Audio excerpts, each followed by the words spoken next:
আচ্ছা, মোমো মানেই কি ময়দা? মাঝে মাঝে ময়দা ত্যাগ করে বাঁধাকপি দিয়ে মোমো বানিয়ে খেয়ে দেখুন তো, দেখবেন শরীর একদম সুস্থ সতেজ থাকবে।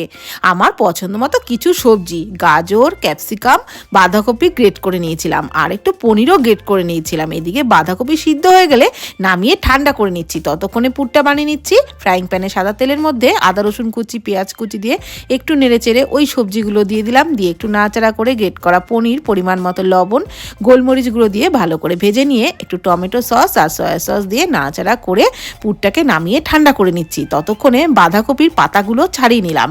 তারপর পাতার উপরের যে শক্ত অংশটা ওটা কিন্তু কেটে বাদ দিয়ে দিতে হবে, কেননা এটা থাকলে মুড়তেও অসুবিধা হবে আর খেতেও ভালো লাগবে না।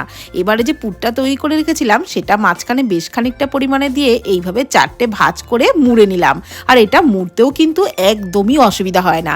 ফ্রাইং প্যানে অল্প সাদা তেলের মধ্যে এগুলো দিয়ে উল্টে পাল্টে গ্যাসের ফ্লেম লো টু মিডিয়ামে রেখে ভাজতে হবে, তবেই পাতাও সিদ্ধ হবে, খেতেও দুর্দান্ত লাগবে।